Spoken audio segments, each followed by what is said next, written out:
मेरे स्वजन ने एक प्रश्न पूछा है, भगवान इस संसार में कौन सा मार्ग कल्याणकारी है? कृपया मार्गदर्शन करें। इस संबंध में कहना चाहूँगा, इस विश्व में बहुत सारे धर्म ग्रंथ हैं, बहुत सारे महापुरुष हुए हैं और सब की अपनी अपनी विचारधाराएं हैं। बहुत से शास्त्र हैं, बहुत सी धर्म पुस्तकें हैं और बहुत सारा ज्ञान इनमें भरा पड़ा हुआ है। हमारे महापुरुषों ने इनको संकलित किया है और अपने जीवन के अनुभव इसमें उकेरे हैं। जहाँ तक मार्ग की बात है, जीवन जीने का ऐसा कोई मार्ग नहीं है कि आप किसी एक पथ पर चलकर अपने गंतव्य को प्राप्त हो जाए। ये बहुत गहरी बात है, समझने योग्य बात है। कैसे?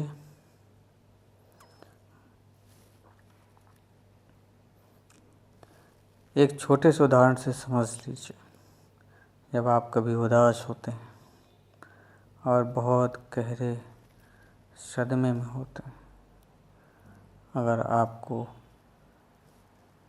आपका कोई प्रिय भजन या प्रिय गीत गाना उस समय चलाया जाए, शायद उम्मीद है कि आप कुछ समय के लिए शांत हो जाए।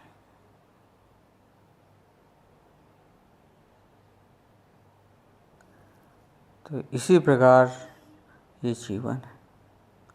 जीवन को जन्म से मृत्यु तक बीच में जिस जिस चीज़ की आवश्यकता है उसकी पूर्ति के लिए हर एक वो मार्ग अपनाना पड़ेगा।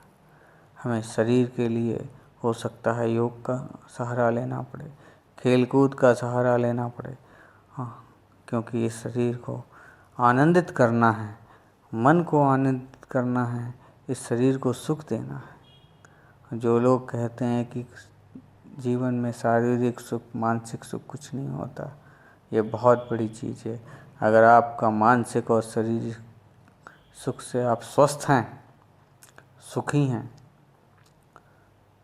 तो जिस मार्ग पर आप चलें, आप अपने गंतव्य तक पहुंच जाएंगे। ये मेरा विश्वास है और आपको ये तब समझ में आएगा जब आप इस पर अमल करेंगे।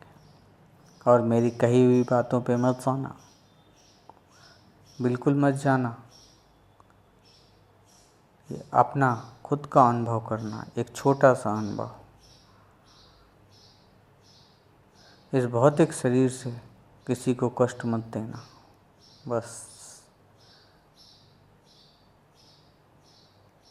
और किसी की खुशी के लिए इस भौतिक संसार में थोड़ा कहीं ऊंच नीच करना पड़े तो वो भी कर लेना।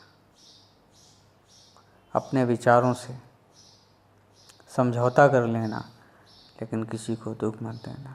देखना आपका जीवन कितना आनंदमय होगा। आप भजन करो, भजन में मन लगता है। योग करो, खेलो कूदो, खाओ नाचो, उत्सव मनाओ। ये किसने कहा है ये सब करना बेकार है? ये सब करो और ये सभी आज परिवर्तनशील है। आज से हजारों साल पहले जो वाद्य यंत्र थे और आज जो वाद्य यंत्र हैं, ये सब परिवर्तनशील होंगे। जो आज के गीत हैं वो कल के गीत नहीं रहेंगे, जो पहले थे वो आज नहीं है। सब कुछ परिवर्तनशील है। इसलिए इस परिवर्तनशील प्रकृति में सिर्फ आनंद ढूंढो, यही एक सही रास्ता है। जब आप आनंद ढूंढेंगे बस, तो आपको अपना मार्ग में मिल जाएगा। लेकिन इस बात का याद रखना कि आनंद ढूंढने के चक्कर में कहीं गलत रास्ते पे मत निकलना। गलत रास्ते का कोई पथ का तात्पर्य नहीं है। एक सरल और छोटी बात है जिससे अपना और दूसरों का नुकसान होता हो, वो गलत रास्ता है। बस इतनी सी बात को समझ लो, आपका कल्याण ही कल्याण हो जाएगा।